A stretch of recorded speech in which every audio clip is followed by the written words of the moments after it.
Assalamualaikum warahmatullahi wabarakatuh. Halo teman-teman OL Perpus 32 Jakarta. Saya Krisna Dieta Pratama sebagai Duta Perpus 32 akan membahas sebuah buku berjudul Orang-orang KRL, karya dari Pak Alam S. Anggara.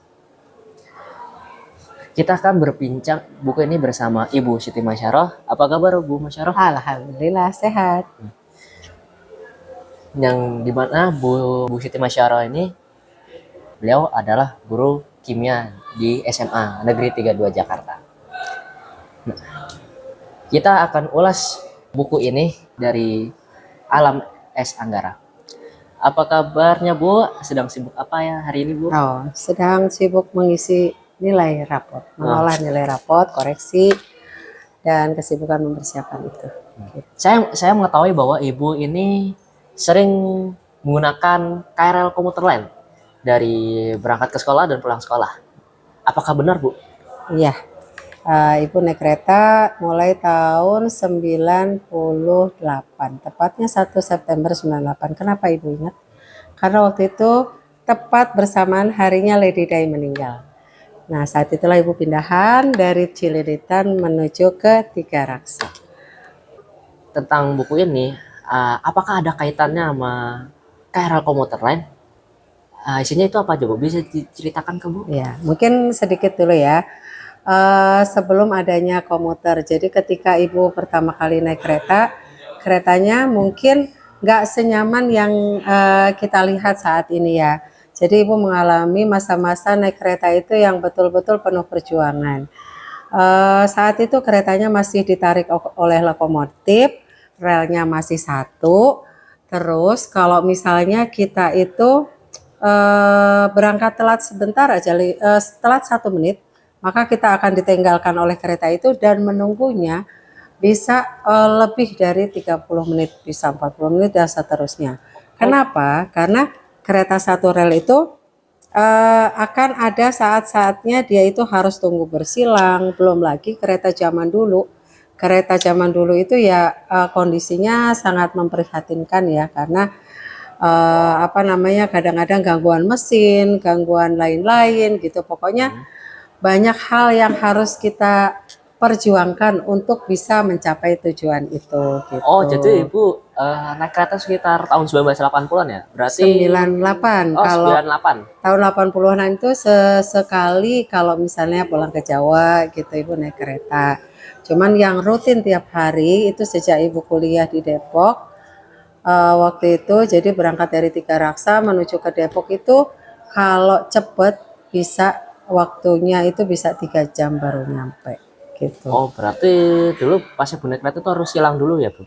Iya, kadang-kadang kalau misalnya ada kereta dari lawan arah, maka di stasiun tertentu kita harus berhenti menunggu kereta lewat, baru kita jalan. Nah, itulah yang makanya waktu itu ada terjadi tragedi Bintaro, tragedi di Rawabuntu gitu. Kalau Bintaro Ibu memang belum naik kereta. Saat itu Ibu masih SD, Ibu masih di Jawa. Tapi kalau yang di Rawabuntu itu Ibu mengalami. Kalau misalnya ya itu takdir juga ya. Saat itu memang Ibu mau naik kereta itu.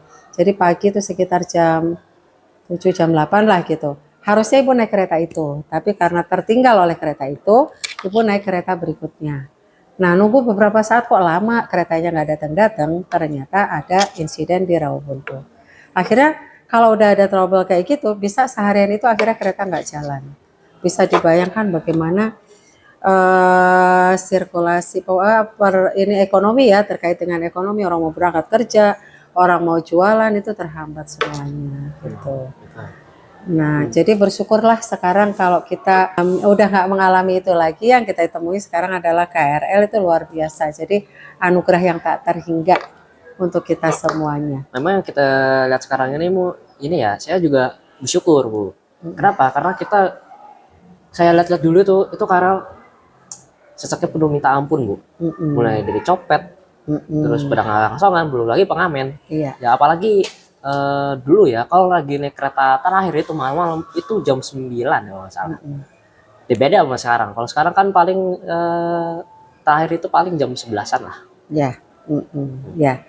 Jadi apa yang disampaikan, diceritakan di buku ini adalah pengalaman-pengalaman orang yang naik kereta, bermacam-macam pengalaman, mulai dari copet tadi ya, belum lagi apa namanya pelecehan seksual, terus gaya-gaya orang yang gimana gitu, cara berpakaiannya dan seterusnya, itu semuanya diceritakan di sini gitu, dan itu sebagian besar ibu melihatnya, mengalaminya gitu. Termasuk berita yang akhir-akhir ini lagi santer ya. Ya, Jadi ada Tumblr, gara-gara Tumblr, jadi heboh seluruh Indonesia, mungkin seluruh dunia juga melihat berita itu. Jadi sesuatu hal yang apa ya, yang bikin emosi kita terpancing gitu. Jadi yang kayak gitu sebenarnya enggak cuma satu itu, kebetulan itu viral dan akhirnya jadi perbincangan semua orang. Dan yang lucunya ketika petugas kereta itu mengumumkan, selalu petugas kereta itu setiap stasiun pasti kan mengumumkan ya, ya. Bapak Ibu Jangan jaga sampai barang-barangnya, jangan tertinggal. sampai tertukar, tertinggal. Karena itu bukan tanggung jawab perusahaan. Nah, ketika itu sebenarnya dikemukakan, harusnya kita penumpang itu mengantisipasi itu, gitu loh. Jadi udah diingatkan. Nah, ketika akhirnya ada apa-apa, petugas nggak salah sih sebenarnya ya, itu udah resiko penumpang. Bahkan ibu juga pernah ketinggalan barang gitu kan. Akhirnya berpikir lagi, oh ya udahlah, karena mungkin dari sisi sebenarnya petugasnya itu amanah gitu. Kalaupun misalnya kita melapor, barang sekecil apapun pasti akan diamankan dan kita akan bisa ngambil di mana sesuai stasiun yang ditentukan. Cuman waktu itu ibu nggak usah ribet, ya udahlah biarin aja, diikhlaskan. Mungkin ada orang yang lebih membutuhkan. Nah, Gitu sih. kalau sekarang kan ada, kalau misalnya ada barang ketinggal tuh, yang saya lihat tuh ada namanya tempat di mana itu ada namanya lost and found. Itu Ya, di mana buat barang yang hilang itu. Ya, ada di stasiun. Tentunya itu berguna. Kita lanjut nih, bagian menurut Bu Masyaroh, bagian mana yang menarik di buku ini? Ya, buku ini menceritakan tentang pengalaman-pengalaman yang mengesankan dari perjalanan menggunakan KRL gitu ya. Jadi yang ibu tertarik itu ketika menceritakan pengalaman tentang kucing. Kucing stasiun. Ya, jadi hampir semua stasiun itu ada kucing. Dan kucing-kucing di sana itu begitu bahagianya karena banyak yang memperhatikan. Jadi kalau ibu amati ini ya, kalau ibu naik dari Rawabuntu, ada pencinta kucing yang setiap hari itu menyiapkan makanan, minuman buat mereka.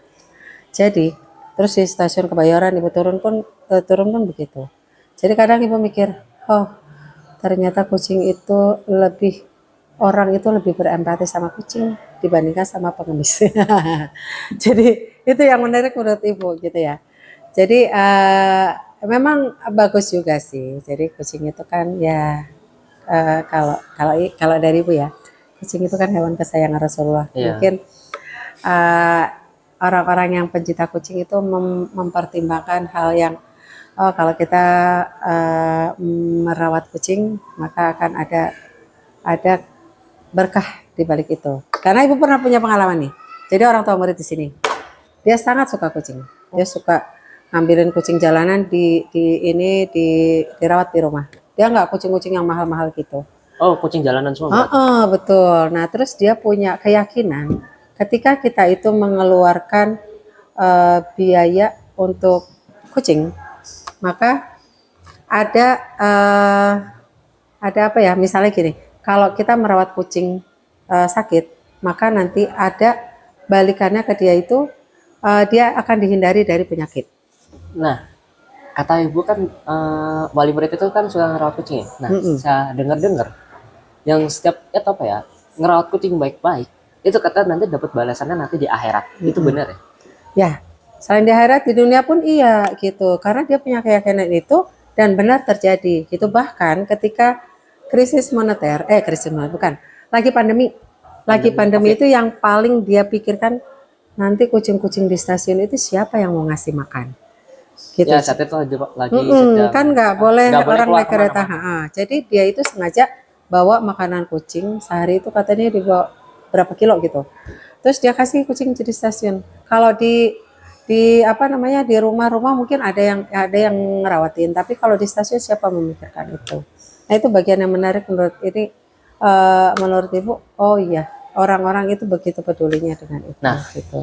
Nah, Bu, fun fact-nya, saat saya setiap hari setiap ke stasiun itu, lihat kucing-kucing di stasiun itu, bedanya sama kucing jalanan itu, bulu-bulunya sama bagian wajah mereka, Bu, kayak nggak jelek. Dan saya berpikir, kayak kucing-kucing ini kucing-kucing orang kaya, Bu. Pertama itu mungkin. Yang kedua, karena makanan ya, Ya. faktor makanan. Jadi kalau menurut kedokteran hewan, jadi kucing itu kalau dikasih makanan yang sesuai, maka bulunya, terus fisiknya juga akan beda. Sama juga kita juga gitu.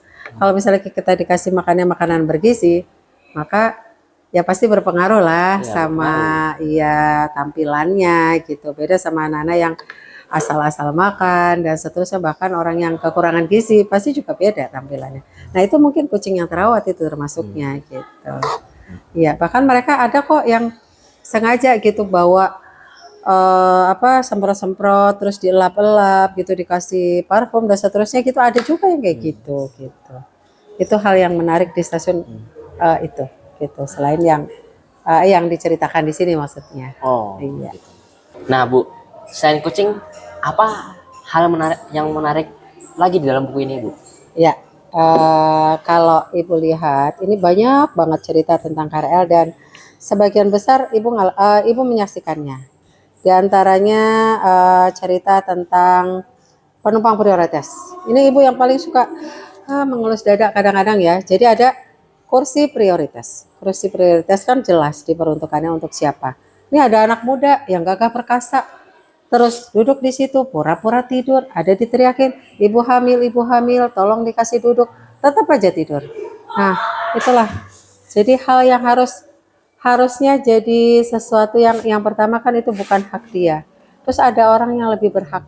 Nah, menumbuhkan empati itulah yang harus kita bangun dari sekarang. Terus ada lagi cerita tentang penuh. Kalau kereta penuh mah ini ya apa? Sudah biasa. Sudah biasa. Nah, hal yang menarik adalah cerita tentang percakapan orang-orang yang lagi ngomongin pimpinannya. Nah, itu juga sering kali ibu temui gitulah. Jadi kalau di kereta mereka cerita-cerita tentang di tempat kerjanya kayak gitu. Ini diceritakan juga di sini dan itu benar, ibu tuh mengalami itu. Oh, jadi selain untuk mengangkut penumpang ini jadi tempat ini ya buat curhat ya, Bu? Tempat curhat tentang keluarga dan seterusnya. Kenapa bisa begitu? Karena ya memang kereta saat ini nyaman. Kalau dulu-dulu mau boro-boro cerita ya, naruh kaki aja kita susah. Mau cerita gimana mau cerita, belum lagi copetnya banyak gitu ya. Terus ada lagi nih cerita tentang judi online. Terus cerita tentang oh iya, ada orang Badui yang naik kereta. Kalau Orang dia kan Baduy. ngerasa kereta itu kan kereta zaman dulu. Menurut dia kereta zaman dulu itu kereta dia. Beda sama sekarang kan. Jadi ada aturan-aturan yang harus dipatuhi. Kalau naik kereta sekarang kan nggak boleh duduk di bawah. Dia dengan santainya duduk di bawah. Dan itu agak susah petugas mengingatkannya. Hal yang membuat ibu sekarang agak nyaman di KRL itu, kalau kereta zaman dulu itu kan banyak copetnya. Udah kalau udah masuk, nih ciri-ciri kalau kereta zaman dulu ada copet nih ya, kita masuknya susah. Dihadang dari depan, padahal di tengah longgar. Nah itu pasti copet. Nah kalau sekarang kan agak-agak, kalau ibu sih alhamdulillah sampai saat ini belum pernah nemu copet di kereta, meskipun ada. Kalau di Tanah Abang itu suka turun, orang nggak waspada, jadi penumpang orang pura-pura nunggu di depan. Nah ternyata langsung disaut HP-nya gitu. Tapi Bu, Gitu. selain yang bincang-bincang kayak dia kerja gimana, terus keluarganya gimana, bahkan sampai ada yang ngobrol itu dia itu politik, ada pun juga KDRT. Ada Ya, juga, pokoknya bermacam cerita dari situlah. Tapi enggak juga sih, untuk saat ini sih memang kecenderungan untuk bercerita agak kurang ya. Kenapa? Karena ada HP. Mereka asik aja main HP komunikasinya. Nah, beda juga zaman dulu. Zaman dulu itu kalau kereta lokomotif apa ya? interaksi interaksi sosialnya, sosialnya interaksi sosialnya kalau dulu tuh bagus Oh, gitu, bagus. ketemu di kereta, kenalan, pura-pura nanya, kamu turun di mana gitu. Nah, sampai akhirnya ibu menemukan pasangan hidup ibu itu ya dari kereta. Oh, Dari situ ibu gitu. ketemu suami ibu berarti di kereta dong, Bu? Iya, karena durasinya lama, terus apa namanya, nggak ada HP zaman dulu, jadi kalau cuman diem aja kan bete ya. Akhirnya pura-pura kenalan, pura-pura nanya tinggalnya di mana, enggak pura-pura juga, kadang-kadang yang memang serius gitu loh. Sampai akhirnya tukar-tukaran alamat dan seterusnya. Nah, gitu. Kalau sekarang kalau dapat duduk tidur, kalau enggak ya main HP. Gitu.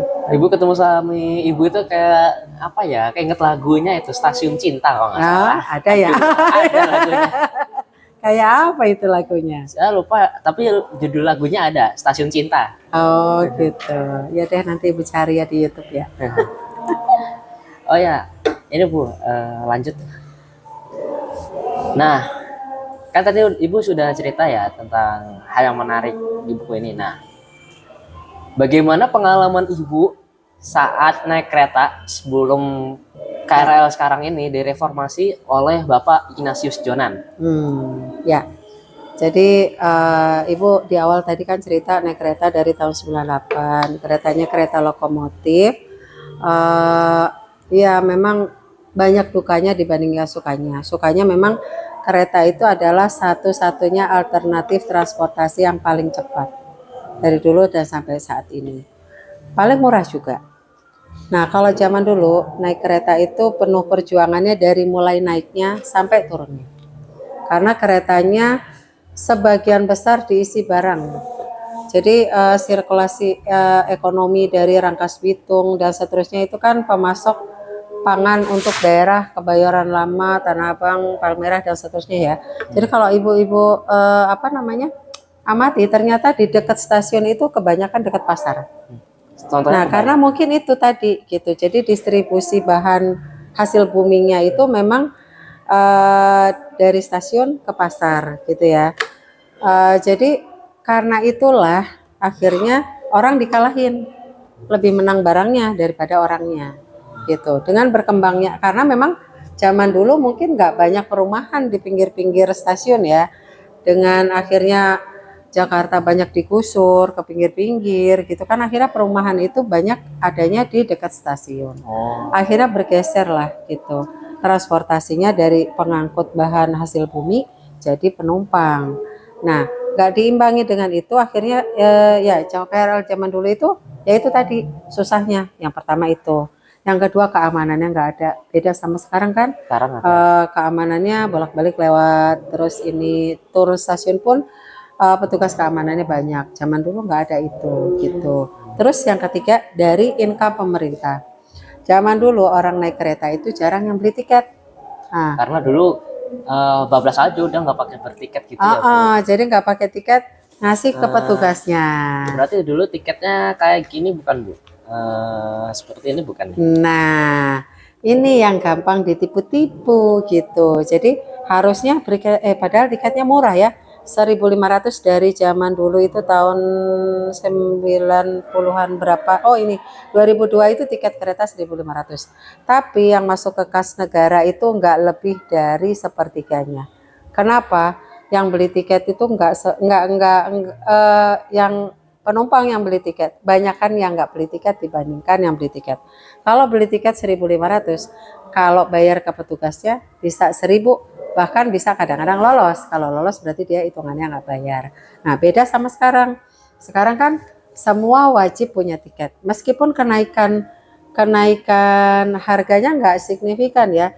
Dulu 1.500, sekarang 3.000 atau 3.500. Tapi semuanya masuk ke kas negara gitu. Makanya penghasilannya mungkin jauh lebih banyak dibandingkan yang zaman dulu gitu. Itu. Jadi keuntungannya dari KRL itu bisa berlangganan. Orang kalau nggak punya tiket pasti nggak bisa masuk stasiun. Kalau zaman dulu kan enggak gitu. Jadi akhirnya KAI memberikan kenyamanan juga ke penumpangnya karena income-nya kan lebih gitu. Apa pesan Ibu kepada pengguna komuter lain dan juga apa harapan Ibu kepada PT KAI untuk memperbaiki fasilitasnya untuk kedepannya? Ya, harapan saya untuk para penumpang kereta komuter yang pertama adalah kereta ini milik kita bersama. Jadi sebaiknya dijaga dari sisi kebersihannya dan seterusnya. Yang kedua, jadilah penumpang yang bijaksana. Artinya, ketika kita duduk di kursi prioritas, maka pertimbangkanlah bahwa kursi itu diperuntukkan oleh orang-orang yang membutuhkan. Nah, ketika orang yang membutuhkan itu berada di situ, janganlah anak-anakku nih, terutama nih anak-anak pelajar gitu, janganlah pura-pura tidur atau pura-pura nggak peduli karena memang itu bukan hak kita. Yang berikutnya lagi, ketika kalian naik kereta, mungkin banyak hal yang bisa kalian pelajari di sana. Kita pelajari di sana bagaimana etika berpakaian, terus etika bersosial media dan seterusnya gitu ya. Jadi ada batasannya ketika berdasarkan pengalaman yang kemarin ya, ketika penumpang ingin naik kereta dia menggunakan headset, nggak memperhatikan rambu-rambu, akhirnya itu akan mencelakai diri sendiri. Tuh. Terus harapan saya untuk PT KAI, bolehlah diatur jadwalnya yang lebih bagus gitu loh. Kadang-kadang jeda antar kereta-kereta agak terlalu jauh atau ada yang agak terlalu mepet gitu. Jadi mungkin di jam-jam sibuk itu bisa diatur mungkin frekuensinya lebih sering gitu. Nah, nanti di jam-jam longgar, tapi mungkin mereka juga punya pertimbangan yang lain ya. Tapi intinya sebenarnya pelayanan PT KAI ini udah jauh lebih bagus dibandingkan yang sebelum-sebelumnya. Zaman jahiliyah. Dari sisi manapun, komuter adalah alternatif transportasi terbaik untuk saat ini menurut Ibu gitu. Dari kenyamanan, dari ketepatan waktu, dan dari sisi biaya. Hidup PT KAI. Hidup PT KAI. Menurut Ibu, bagaimana penilaian Ibu terhadap buku ini dari 1 sampai 10 dan apa alasannya? Ibu kasih nilai 8,5. Jadi sebetulnya udah bagus, udah meliput semua, tapi menurut Ibu masih kurang dalam. Jadi dia cuman bercerita, cuplikannya tuh sedikit, mungkin lebih mendalam lagi, mungkin dia bisa gali dari informasi yang sumber yang lebih detail gitulah intinya gitu, biar ketika membaca buku ini tahu gambaran persisnya seperti apa gitu. Terima kasih Bu Masyarah atas bincang-bincangnya. Sama-sama Krisna. Semoga suatu saat nanti ketika Krisna emang sering berkereta ya? Ya, saya pengguna komuter. Bisa jadi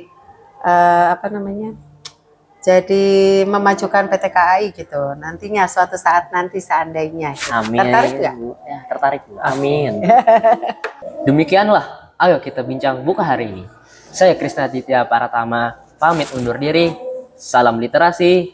Wassalamualaikum warahmatullahi wabarakatuh.